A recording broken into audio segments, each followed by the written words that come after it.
ማስታወሻ። ይህ መጽሐፍ ስለ ጋሽ ስብሃት የህይወት ታሪክ ሰፋ ቦርቀቅ አድርጎ የሚያሳየን ጥሩ መስታወት ነው። ማስታወሻ ይሰኛል። ደራሲው ወይም የዚህ ማስታወሻ አዘጋጅ ዘነበ ወላ ሲሆን አሳታሚው ደግሞ የጋሽ ስብሃት ገብረ እግዚአብሔር ታናሽ ወንድም የሆነው ዶክተር ተወልደ ብርሃን ገብረ እግዚአብሔር ነው። ማስታወሻ በዘነበ ወላ። ከዚህ ማስታወሻ ከተሰኘው የጋሽ ስብሃት ገብረ እግዚአብሔር በሙሉ ስሙ ስብሃት ለአብ ገብረ እግዚአብሔር የህይወት ውጣ ውረድ፣ የንባብ ህይወት፣ ቤተሰባዊ ሁኔታ የሚገልጸውን መጽሐፍ አንኳር የሚሰኙትን በዚህ ዩቲዩብ ላይ በተከታታይ እናቀርብላችኋለን። በቅድሚያ እስቲ ለዛሬ ጋሽ ስብሃት ገብረ እግዚአብሔር በራሱ እጅ ጽሑፍ መጽሐፏ ላይ የከተባትን ማስታወሻ እንደ መግቢያ እንንገራችሁ። ቀጥለናል። አንባቢያን ሆይ፣ በልጅነቴ ለመጀመሪያ ጊዜ ፎቶ ተነስቼ ሲያሳዩኝ ይህንን ነው የምመስለው ብዬ ገረመኝ። ፎቶውን ግን አምኜዋለሁ። ከውጭ ሲያዩኝ ይህንን ነው የምመስለው። ሌላ ቀን ደግሞ ድምፄን በቴፕ ሰማሁትና አሁንም ገረመኝ። ስናገር እኔ የምሰማው ሌላ፣ የቴፑ ድምፅ ሌላ። ዘመናት አለፉ፣ ቀን መቁጠሪያው ግን ዓመታት አለፉ ይላል።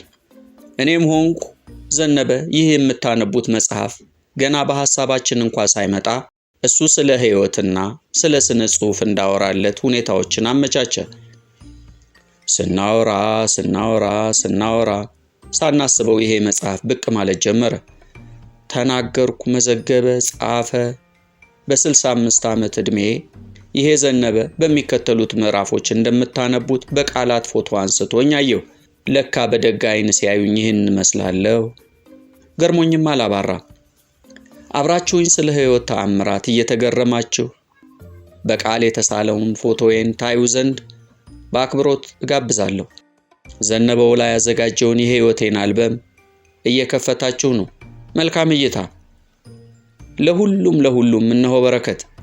በመጨረሻም የገረመኝ የዘነበ ወላ ብዕር እንደ ሲኒማ ወለል አድርጎ ያሳየናል። የዘነበ አገሮች ጋሞ የሚባሉት አብሯቸው የሌለውን የሚያከብሩትንና የሚያደንቁትን ሰው ሲያስታውሱት ኢዚ ባይንታ ሶን ኢሳ ሱንሳ ዴንሳሼ ሃኢካ ኢዛስ ኤቃይስ ይላሉ። እሱ በሌለበት ስሙን ሳነሳው ተነስቼ ቆሜ ኖር እያልኩት ነው እንደማለት ነው። ፎቶግራፍን ለፈጠረ በጋሞ ስርዓት ተነስቼ እጅ ነሳዋለሁ።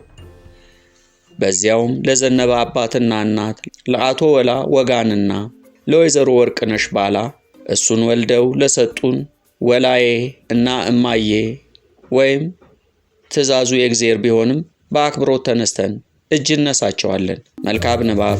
ስብሃት ለአብ 25/6/93 ዓ.ም